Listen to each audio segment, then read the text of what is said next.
Hello, everyone, and welcome to today's Safety and Health Magazine webcast, How to Reduce Serious Injuries and Fatalities in the Workplace, sponsored by AlertMedia. Now I'd like to welcome in Katie Goen, Director of Content and Communications at AlertMedia, to take us through today's event. Hello, Katie. Hi, Barry. Thank you so much for that introduction. I'm really excited for today's discussion about reducing serious injuries and fatalities, also known as SIFs, also known as SIFs, in the workplace, right? Because it can be a challenge for any organization. It is not specific to size, location, or industry. And as you all probably know better than anyone, SIFs can have devastating organizational impacts. But we are lucky that our special guest today is an expert in this topic, so I'd love to introduce him to you now. Mark Jones is here with us, and he is the EHS Director at Plastipak Packaging, a global leader in packaging and recycling that was recently named one of America's safest companies. Prior to Plastipak, Mark had a safety leadership role at Ford Motor Company for 30 years, where he helped develop a system that significantly reduced SIFs in that organization. So we are in great hands today. Hello, Mark. Thank you so much for being here with us. Hi, Katie. Delighted to be here. Thanks. Wonderful. I'd also like to introduce you all to Peter Steinfeld. He has been involved in the emergency communications industry for more than 20 years now. He is the Senior Vice President of Safety Solutions at AlertMedia, where he works closely with a wide range of organizations to help support their employee safety, business continuity, and emergency preparedness initiatives. Peter is also the host of the Employee Safety Podcast at AlertMedia, so he has the opportunity to interview safety leaders and subject matter experts in safety from major organizations and agencies like McDonald's, Salesforce, FEMA, the CDC. And fun fact, Mark was on our podcast earlier this year for a special episode on National Safety Month. So you're definitely going to want to check out that episode when you get a chance. But back to you, Peter. Thank you so much for being here, and we're excited to get things rolling today. Absolutely. It's fantastic to be here. And Mark, so happy to present with you. The podcast was a lot of fun, and I think this will be too. Excellent. Well, guys, first thing I want to do is just go over the agenda today. First, Peter's going to start by discussing the state of serious injuries and fatalities today. Then we're going to turn it over to Mark, who's going to explain how these SIFs happen and also his blueprint for reducing them. We're going to review some best practices for engaging your employees in safety and SIF reduction strategies. And then finally, we're going to take some questions from you guys before we wrap up. So to get things started, I would love to go ahead and launch our first poll. And we will have a few polls throughout today, so I do encourage you to participate in those when they pop up. First, we're going to ask, how confident are you in your organization's current SIF reduction strategies? So would you say you're highly confident, neutral, not confident, or perhaps you don't currently have SIF reduction strategies? So I'm going to give you guys just another few seconds to get those answers in, and then let's go ahead and close out that poll and we can share the results. Perfect. Well, interestingly enough, all of our answers are represented here, so that's great, but it's kind of looking like most folks are in that confident kind of area. So let me ask you first, Mark, is that about what you expected to see here today? I'm absolutely delighted to see it and knowing that people are concentrating on this. So it's really great news. And hopefully we can just share some best practices to even take those a step up. Excellent. And I am noticing here that our neutral number is going up just a little bit. So it looks like it's almost about balance between neutral and confident. So Peter, does that call anything out specifically for you? I'm really happy to see that people are in that confident and neutral stage, which means they're thinking about it, they're doing things today, but they're looking to get better. So that's really great. Excellent. Well, thank you all for participating in that poll. We are going to move on now to Peter, who's going to talk about how to give you, or excuse me, he's going to give you some statistics on serious injuries and fatalities and why it's become so increasingly challenging to keep up with SIF prevention. So Peter, take it away. Excellent, will do. And just a few slides here to set the context, and then Mark will get into everything he's going to share, which is going to be fantastic. But to start, despite a renewed focus on workplace health and safety, SIFs have unfortunately risen in numbers since the pandemic.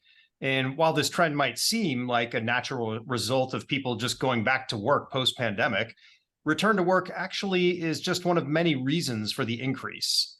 Other reasons, according to the National Safety Council, are increased hours for workers, as well as worker shortages, which can lead to employee burnout and fatigue. Real big culprits there. So it's a real recipe for increased accidents and injuries. In fact, on December 16th of 2022, OSHA's Assistant Secretary issued a statement noting that the U.S. Bureau of Labor Statistics identified a one-year increase of nearly 9% in fatal work injuries, which was actually the highest annual rate since 2016. So let's go ahead and take a closer look at how these numbers play out by industry. From the Bureau's detailed 2021 data set, preventable fatalities, I like to make that distinction, preventable fatalities in manufacturing rose from 300 to about 347. Preventable fatalities in transportation and warehousing jumped from 749 to about 900. And then preventable fatalities in construction actually remained fairly even, just falling a bit slightly from 958 to 946. Now, the Bureau is going to release the 2022 numbers on December 19th, so not far away. And it will definitely be interesting to see if things trended the same way as 2021. Now, with serious incidents and fatalities on the rise, safety professionals are certainly looking for ways to predict, reduce, and then ultimately eliminate all of these across all industries. But it can be quite a challenge because SIF prevention requires a really deep working knowledge of the specific environments, the workflows, and behaviors that put employees at risk. And they're so different for different organizations. So that leads to the question, how do safety professionals find the time to become more knowledgeable in these areas when you're focused on the other important elements of workplace safety, like complying with agency regulations, overseeing site and equipment inspections, and then conducting safety meetings or trainings and all those things? Well, the first instinct a lot of people have is to look at the data. So while predicting and reducing SIFs depends on data insights, traditional safety metrics can be somewhat limiting. Metrics like things like employee training records, the frequency of toolbox talks or the safety meetings that you conduct, and the number of safety audits that you do can all provide really valuable insights into your overall safety program, but they don't really clearly identify the hazardous conditions that put employees at risk for serious injuries and fatalities. Incident-based metrics like total recordable incident rate and OSHA's days away, restricted, or transferred are pretty useful for benchmarking safety programs, but are fairly inadequate without consistent and reliable incident reporting from employees. Now, one last item before I go ahead and turn things over to Mark. Safety professionals are really increasingly tasked to juggle more and more tasks, which is pressuring them from all angles. For starters, OSHA did set a bigger annual inspection goal than ever before in 2023 and approved nearly 30 new actions for this year alone. And as a result, a lot of health and safety professionals find themselves just struggling to keep up with compliance, which is putting additional strain on the existing budgets, staff, and resources. The global threat intel landscape also continues to essentially intensify with all sorts of disasters and crises, increasing both in size, frequency, and impact. There's just more people that seem to be in disaster zones.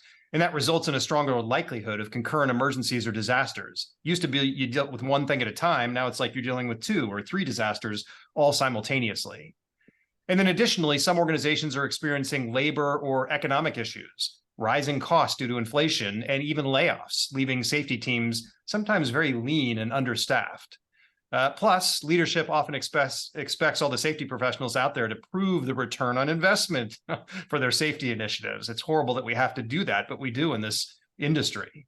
Now, all this is just a lot to manage while you're trying to prioritize SIF reduction, which is why we're so lucky to have Mark share his SIF reduction insights and his overall framework that can really help you make sense of it all. So with that said, I'm done. Mark, back to you. You get some great information to share. Thanks, Peter. I think it's important to understand the gravity of the situation. We talk about SIFs. So we'll start by defining them and then learning what causes them. So SIFs can be life-ending, life-threatening, life-altering. It's interesting. There was a recent article within Professional Safety that outlined this model. I thought it was probably the most basic and simple thing that I've seen, just to outline what these mean. We talk about life altering. These are life-changing events for folks. It means they can't go home to their families the way they came to work, whether they may have loss of use of a limb, or even a body part, or hearing loss, or something serious that it changes their ability to impact with their families.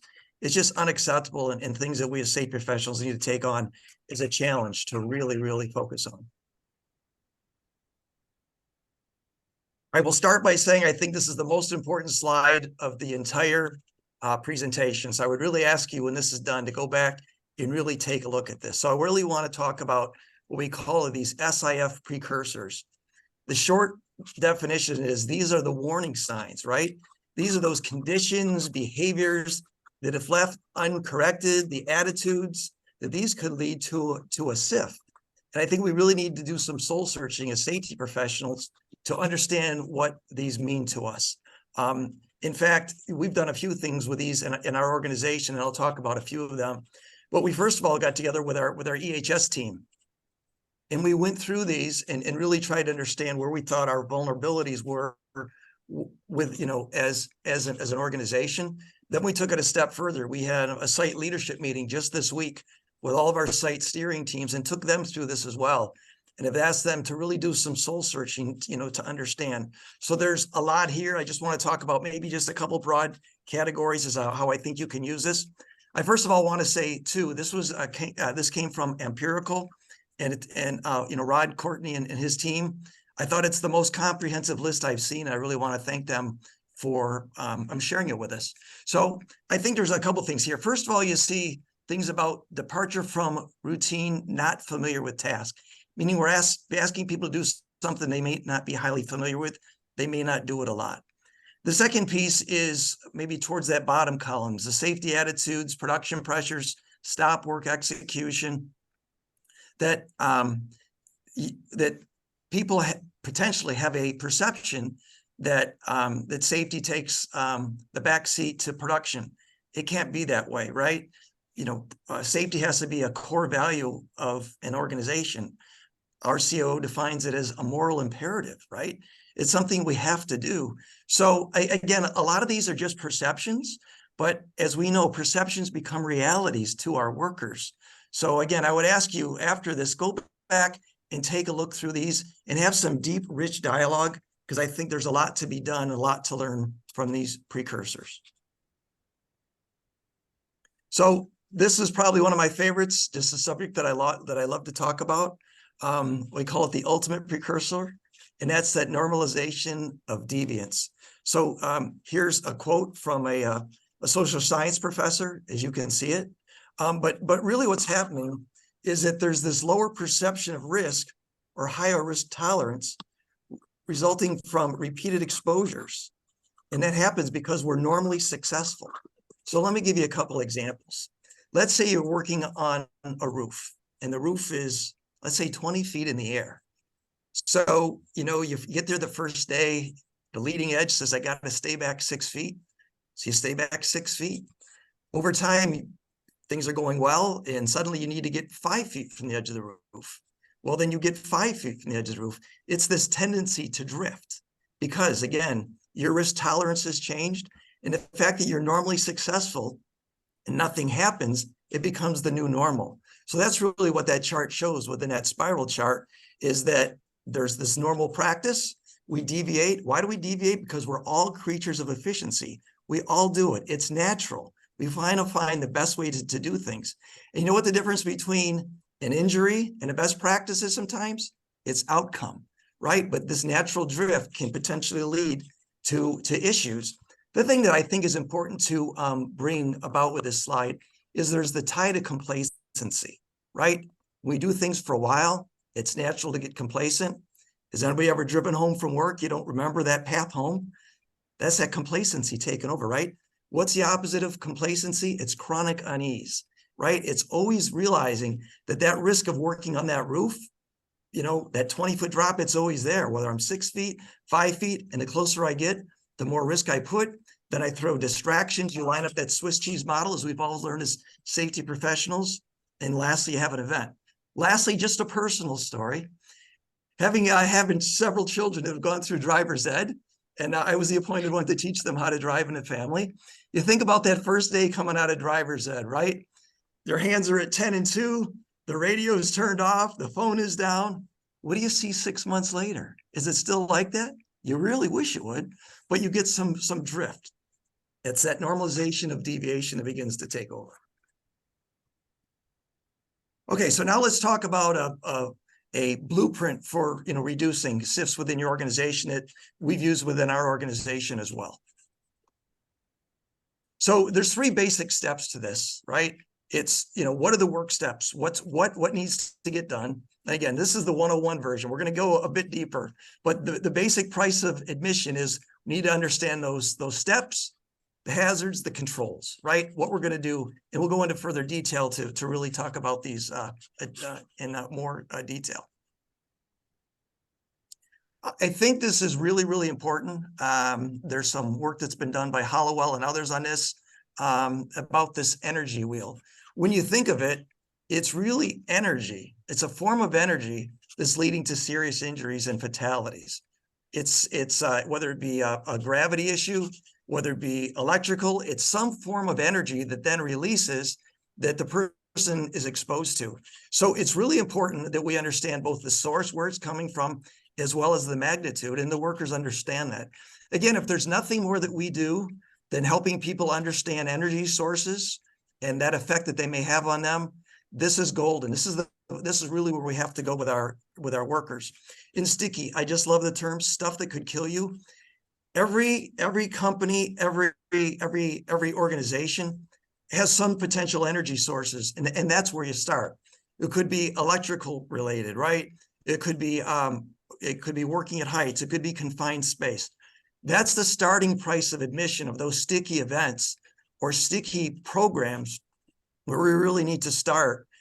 Because really what we want to do is have people to have proficiency to perform work safely, right? You want a level of proficiency to perform work safely. So whether they're addressing the high-risk work or those non-routine tasks. Again, every company defines those differently. Some companies say it's work that's not done at least monthly. Some say it's not work it's not done at least quarterly. Whatever you use, it doesn't matter. Meaning people need to have the proficiency to perform work safely. And that's what's critically important as we address this energy wheel. Next, I'm going to something that we all as safety professionals see, but I really want to spend some time and talk just a little bit more about this and maybe some things that you can think about. So again, the hierarchy of controls, it's there, but it really needs to be there when we talk about these sticky events, these SIF events, because these are adding capacity to fail safely. So the classic example I can think of is fall protection. If you wear fall protection, do you still fall? Yes, you do. But what happens? It protects you from falling to the ground and not being seriously injured.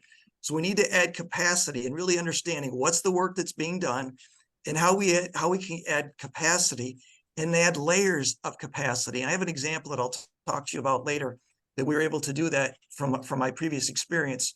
But this is really, really critically important. Again, we started at the top of that and we work our way down knowing that PPEs last. We all know that as safety professionals.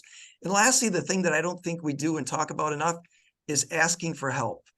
If workers don't understand the job, they're new to it, they haven't had the experience of it, we really need to have sort of this psychological safety for them that people need to speak up and ask for help when they don't understand the work that we're asking them to do. So this is a recent segment that I've learned. I thank Bob Edwards for actually bringing this to our attention.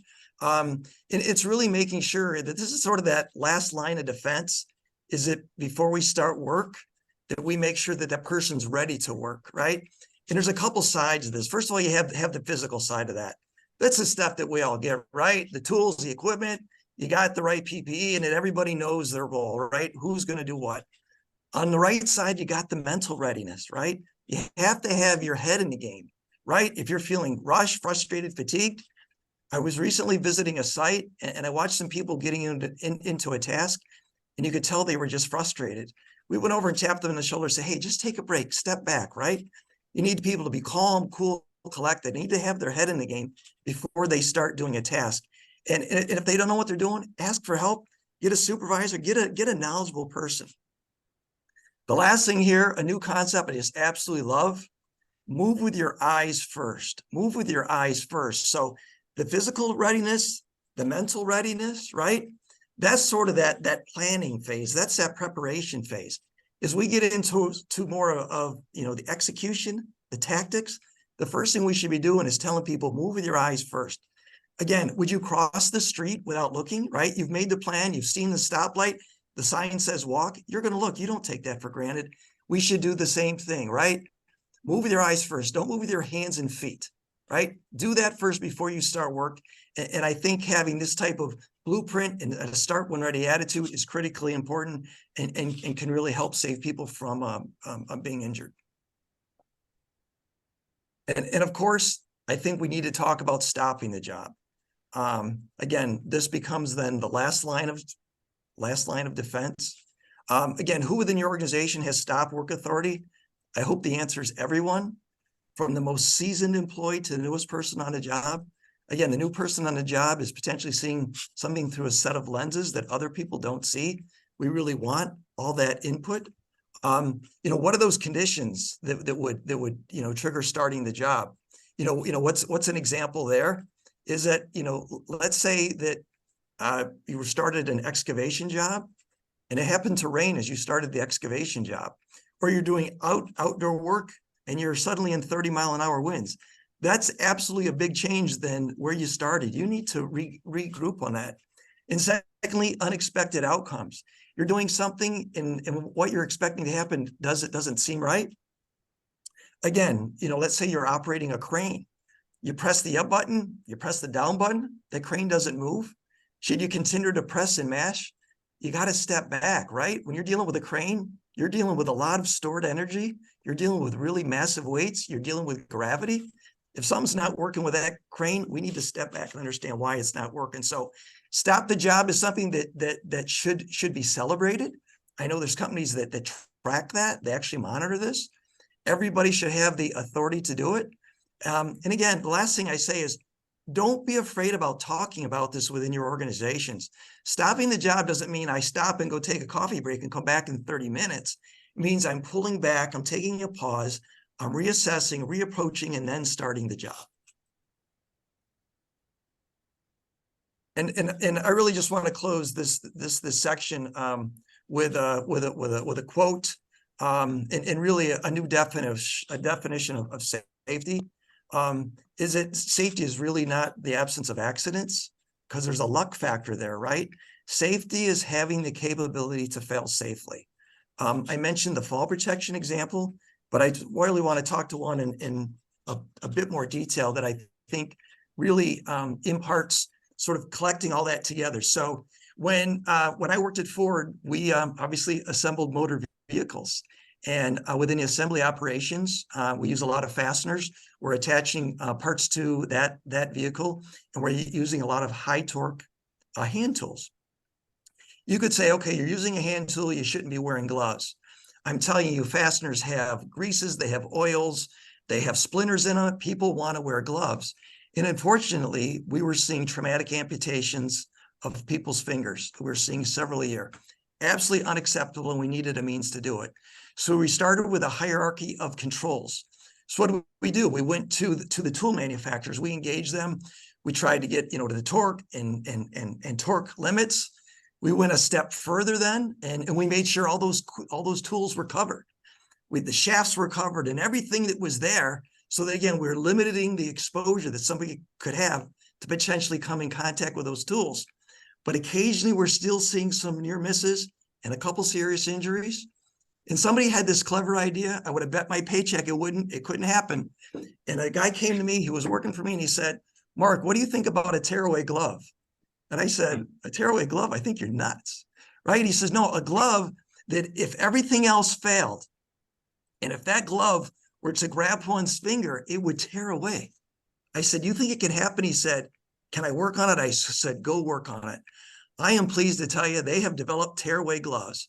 So along this back finger area, it's a lesser stitching, and it's made that if you had somebody's hand were to get grabbed by these by these high torque tools, it just simply tears away, and it works. They've seen absolute successes in it. They have made their reduction of amputations go down to zero, a huge success. And then to even take it to the next level, they've come up with these in high torque tools.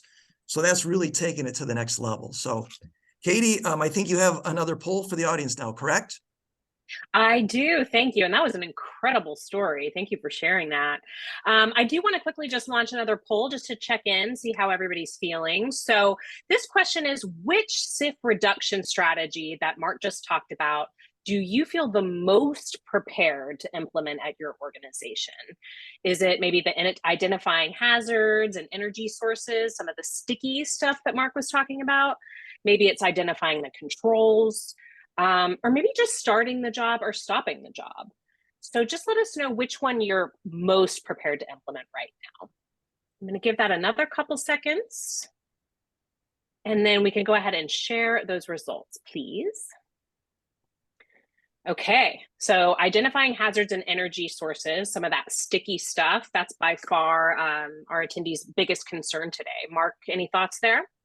No, I just think it's absolutely wonderful, though, that people are concentrating. Again, if you talk about the single most important piece that what we've learned, it's really identifying those sources, because that's what people need to know. Again, understanding the source and then that magnitude. So no, that's great. I appreciate that.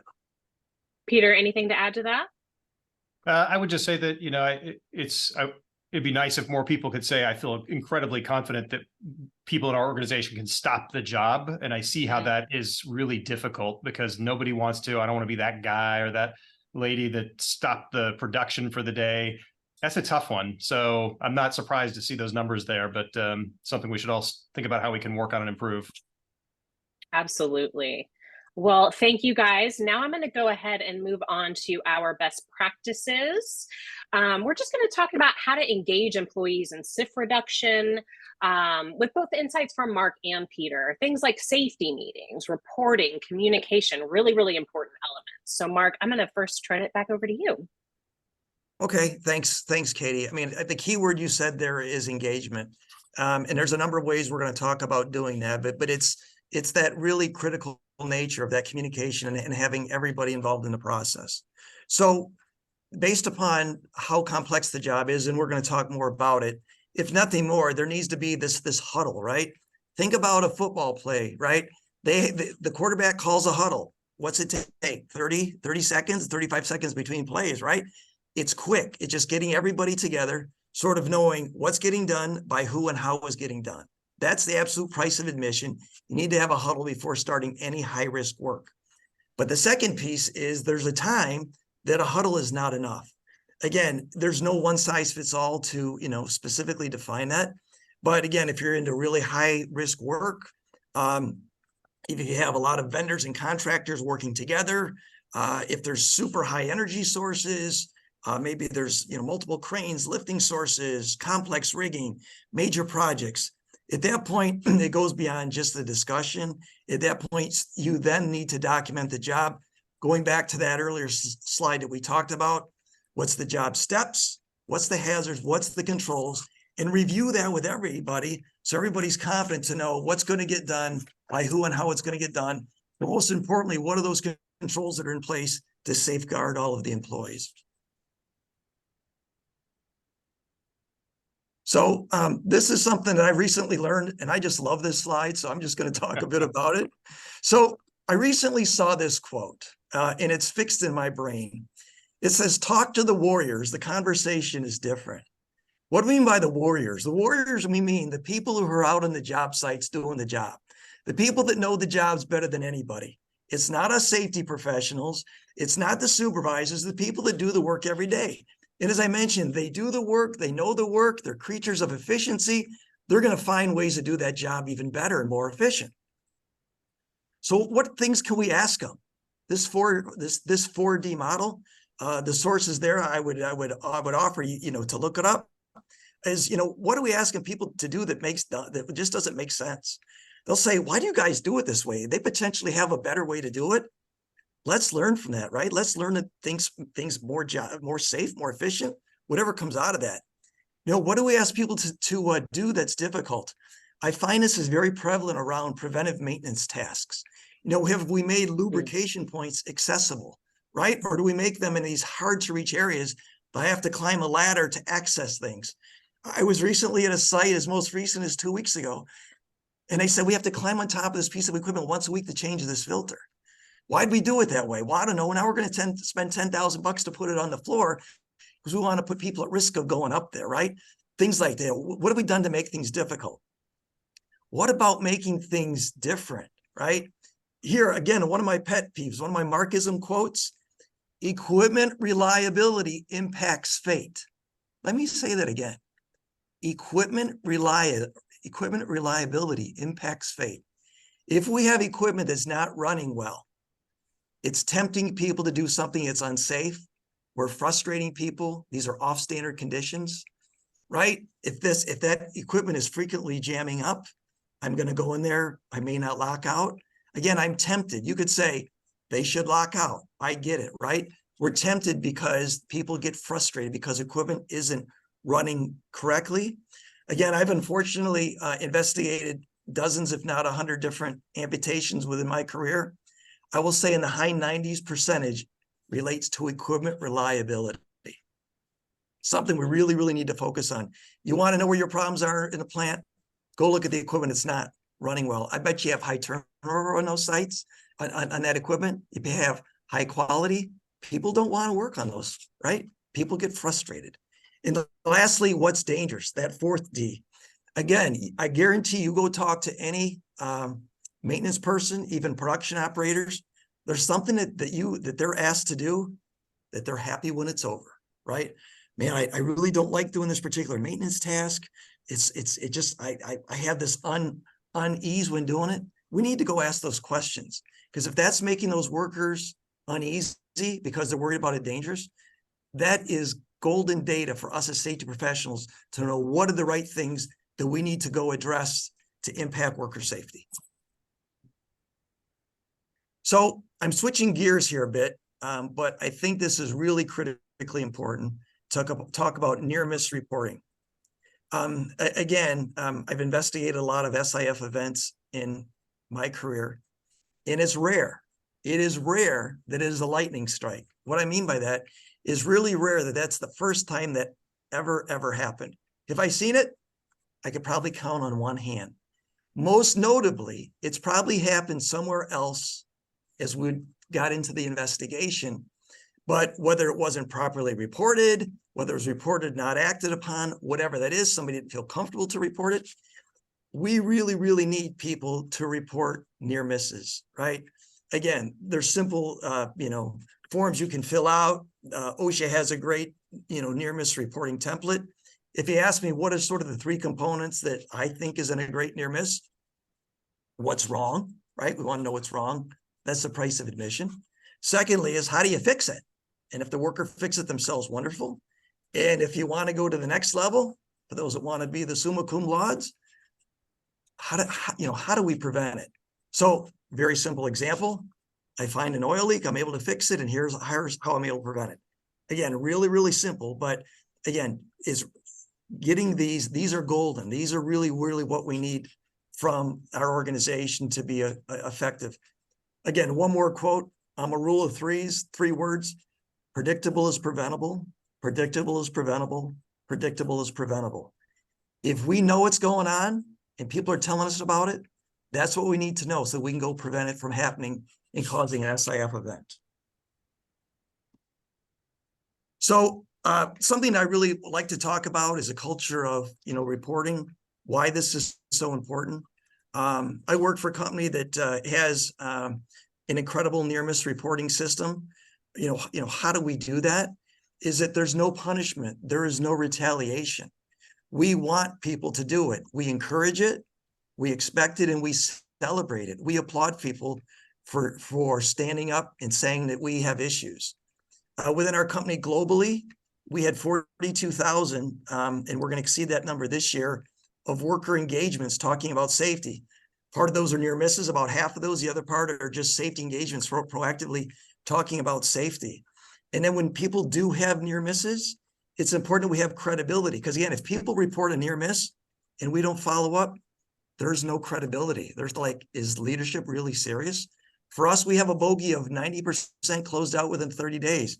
And you follow up with the associates so that A, they report it, B, we thank them, and C, we come back and say, hey, you reported this, here's what we found.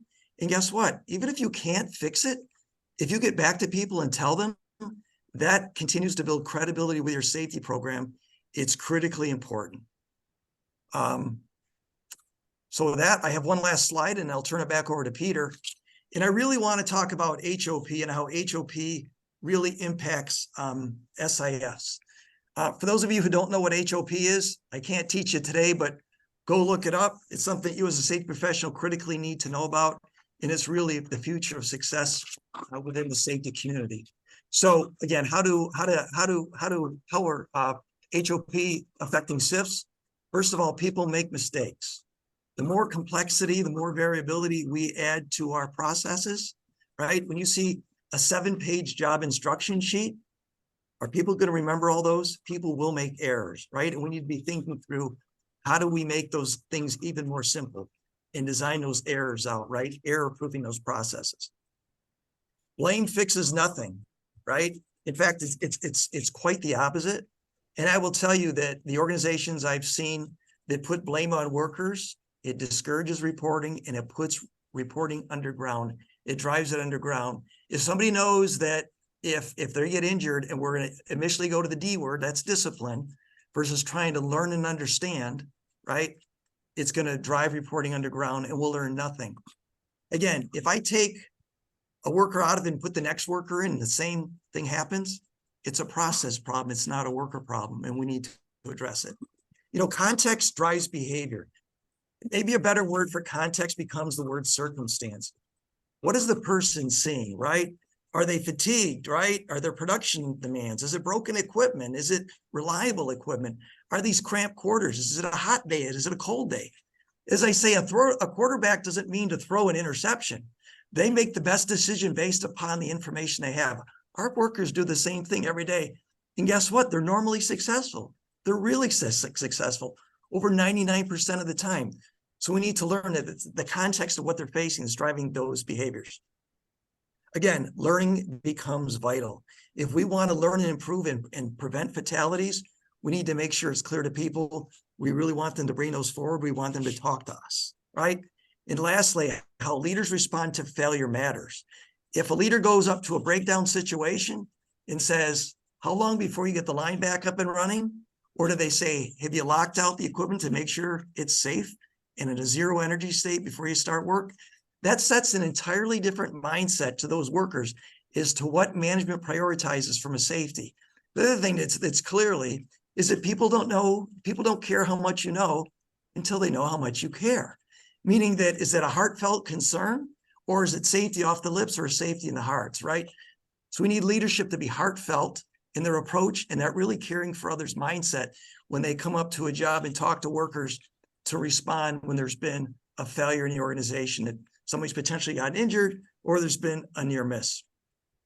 So with that, Peter, I'd like to turn it over to you to discover more some of these aspects about communication.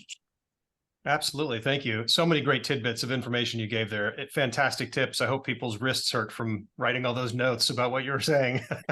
We will provide the recording so you can go back and listen to this again. There's just so many great things. So thank you, Mark. All right. Well, let's jump into this. A couple more slides, and then we'll have some time for one more poll and some Q&A. But when it comes to engaging your employees, it really is all about establishing trust. I think you saw that theme come through with some of the things that Mark was talking about. When you demonstrate and then communicate that employee safety is indeed your top priority, your employees will absolutely be more productive and more loyal to your organization. I actually hear stories about this all the time on the podcast, and we've done several hundred episodes, and people share these stories, so it's true. And there really is no downside to putting the health and well-being of your people first. It's very important. Employees also want to know that their concerns have been heard and addressed, as Mark mentioned earlier. So you'll want to ensure that you communicate with your people about things like any improvements or upgrades that you've made to equipment, tools, PPE, or processes. You definitely want to reiterate safety policies and procedures, conduct safety and wellness checks following any kind of an emergency or crisis. That's always good to do. And then be sure to notify them about any facility closures or workflow disruptions that they should be aware of. And then, as Mark mentioned, communicate any safety achievements so your people can celebrate them. That's a really important thing to do. One way to streamline that communication is by investing in a modern emergency communication solution, which can really help you reach the right people with targeted messaging quickly and efficiently. And that's something that AlertMedia does provide. Our software enables you to quickly reach small or very large groups of people over multiple channels, such as text, email, voice calls, computer pop-ups, and lots of other ways. So you can quickly share information and then even solicit feedback in real time from your recipients. Now, another way to really build that safety culture that Mark talked about and maintain trust with your people is to monitor and communicate both internal and external threats. So your employees can be extremely helpful in observing and reporting hazards internally, in addition to any near misses. But it's really important to have that same awareness when monitoring and identifying external threats to the organization. Things such as severe weather, natural disasters, planned protests or demonstrations that could really impact your operation, road closures and traffic disruptions, or even just suspicious activity or acts of violence that people might be witnessing. In order to achieve employee safety, I guess you could say holistically, you really need both frontline support from your people and proper tools and technology. That way, you have eyes and ears on threats developing both internally and outside the organization. So internally, it really can be as simple as an employee reporting something like a chemical spill, or strange odors, or maybe an exposed wire somewhere, or a security door that's propped open that shouldn't be.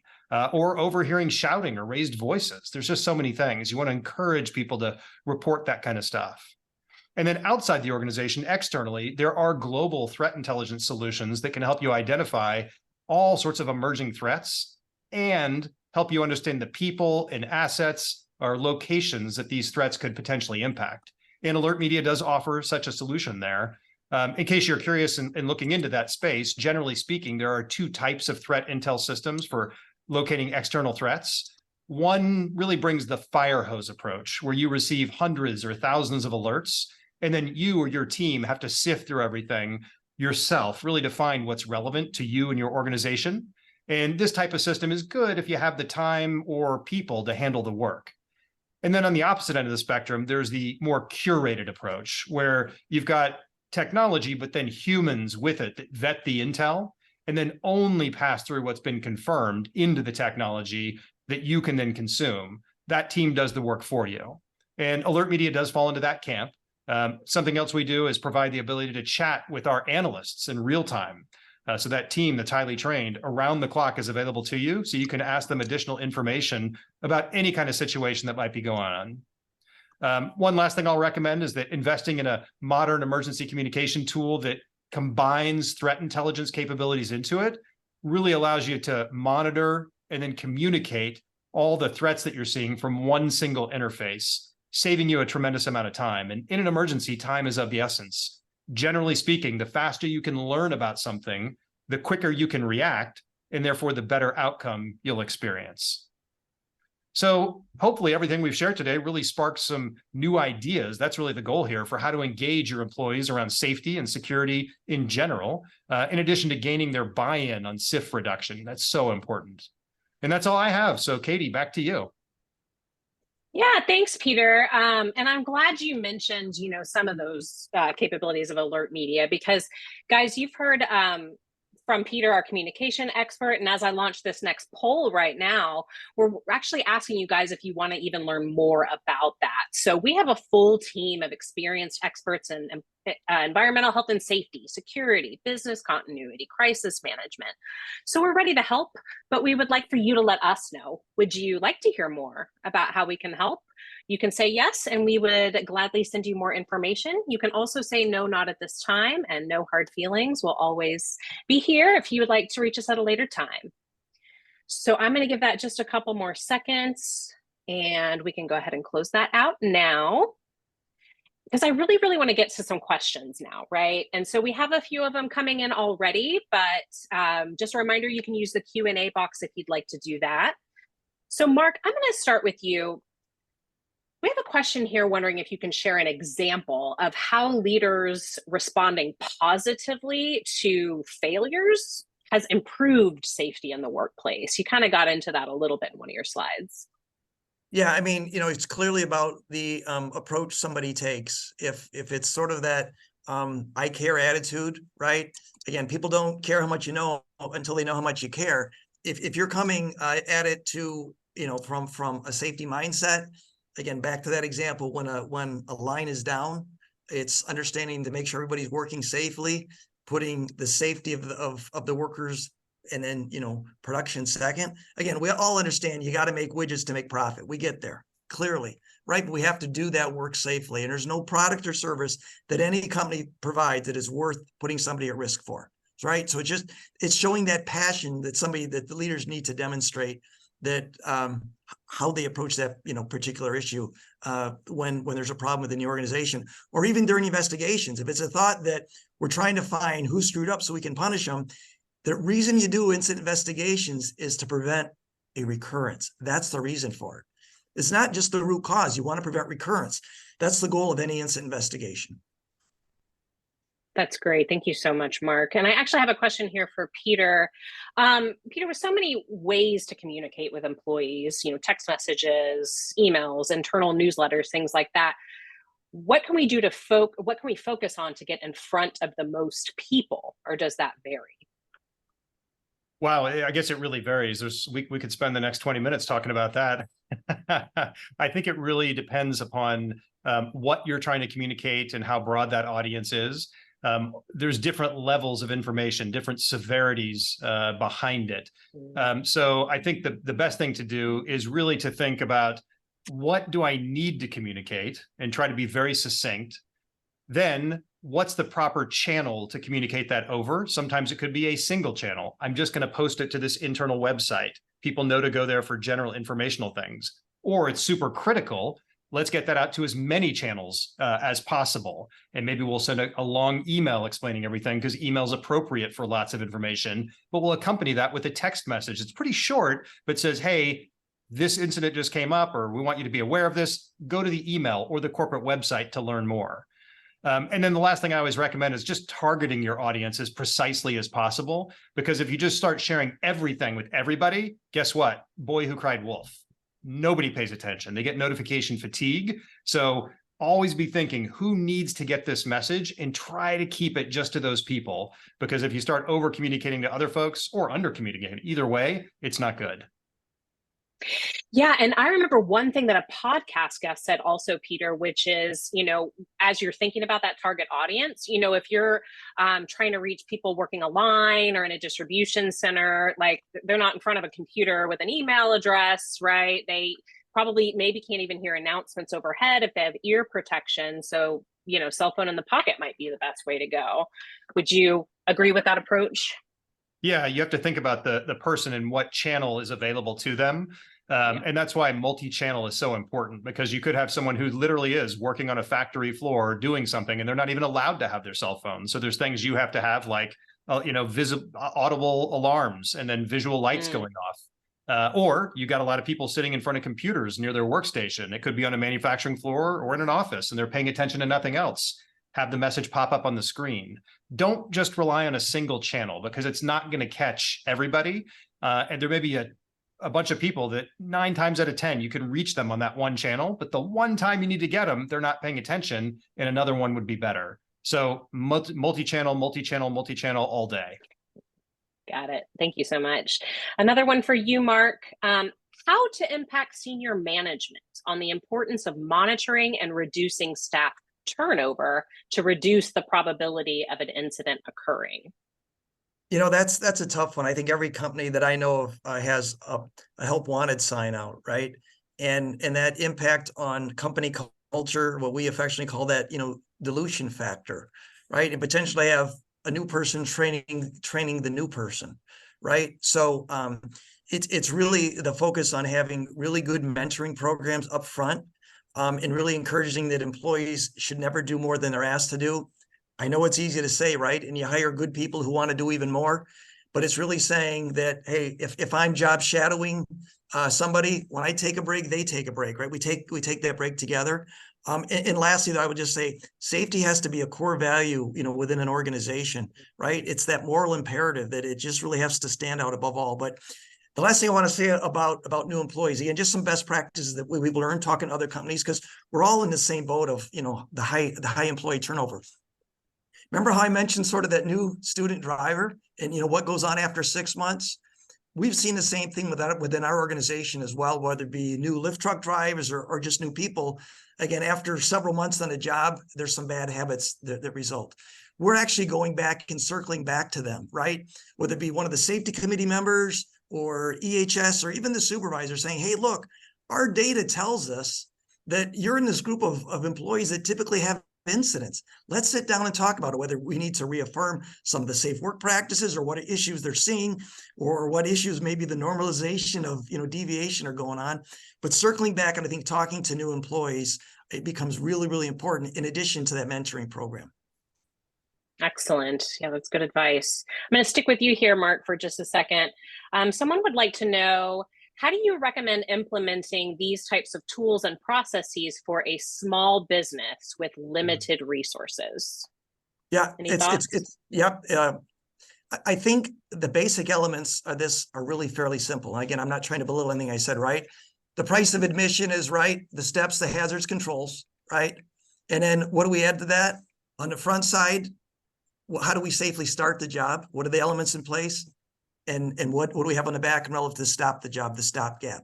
So again, we identify the task, hazards, controls, start the job, stop the job. That's really the essence of really what the SIF program is about. Or if nothing else, take a look at those precursors. Again, those precursors are golden opportunities to have upfront dialogue, and it's really predictive nature of understanding where that next one might be. That's the whole intention of SIFs, right? Is to get predictable as to what we see in our organization where we may have drift. Gotcha. All right, we have time for one last question. So sorry, Peter, I'm going to stick with Mark on this one. Hope that's okay. Fine, absolutely. I like hearing from him, so. So, Mark, someone would like to know if you have an example that you could share of practicing or promoting employee well-being that correlates with contributing to improving a safety program. So what's one thing a company can do to really demonstrate to employees that their well-being is important that also sort of builds safety culture? Yeah, so I guess something that we've done, like I said, we have really, psychological safety to me is that price of admission, right? That it's a reporting culture, it's wanted, it's expected. We've changed from just being lagging indicators to being leading indicators as well. Again, it's a balance, right? But including things like near-miss reporting is one of those leading indicators, and rewarding employees saying, please bring that forward. We want you to report. We value that. And recognizing those people. And if they bring out tough issues, thank you for reporting that, right? It's just going back and really recognizing people that kind of feedback is important for us to run the business safely. And do you recommend any sort of incentives? So I do, meaning that incentives, meaning we do it a couple different ways. Is that for people that, again, we have some sites that do it differently, but for reporting near misses, the name goes in the hat and we pick out a prize, a thank you. I've seen some sites that have sort of this graduated system, right? That, hey, the more you put in, you're right, you can earn points towards different company swag. And if you have a really highly evolved program, then we're in sort of to that quality side, meaning that not just the quantity of getting these in, but the quality. Somebody that's putting in this really good near miss. Again, it's talking about what's the find, what's the fix, what's the prevention, and we're rewarding those employees those high quality near misses as well. Fantastic. Well, thank you both for answering those questions. That is all the time that we have for them right now. But as Barry said at the beginning, any that we didn't answer will come to us, and we will kind of divide and conquer on those and get you some answers. But before I let you guys go, I mentioned that we have some additional resources. So if you're looking for more information on SIF prevention or building a safety culture, I mentioned this before, I'm going to mention it again. Mark was on the podcast. He did an excellent job. His episode is called Plastipak Strategies for Preventing Serious Injuries and Fatalities. So I highly advise you check that out. And then there's also a blog post that AlertMedia has called Safety Moment Ideas, 24 topics for a strong discussion. So both of these resources can be found at alertmedia.com on our resources page. They are completely free, and you'll find some other great information there as well. So at this time, I'd just like to thank Mark Jones and Peter Steinfeld for joining us today. If you would like to connect with them to kind of keep the conversation going, you can find them both on LinkedIn under their full names. And so, Mark, I really just wanted to thank you for your time today. We really enjoyed your thoughts and expertise. It's been my pleasure. It's been my 40-year career journey, and just happy the ability that I can share this and send people home to their families. That's what it's all about. Couldn't agree more. And Peter, thank you so much. It's always a pleasure working with you. Of course. Thank you. And thank you, Mark. You're welcome. Wonderful. Well, that concludes our presentation. I just want to thank you all for spending part of your day with us today. I hope you'll join us again for another AlertMedia webinar. We always love seeing familiar names and faces on the registration lists. And of course, thanks to Safety and Health Magazine for hosting us and being such an incredible partner.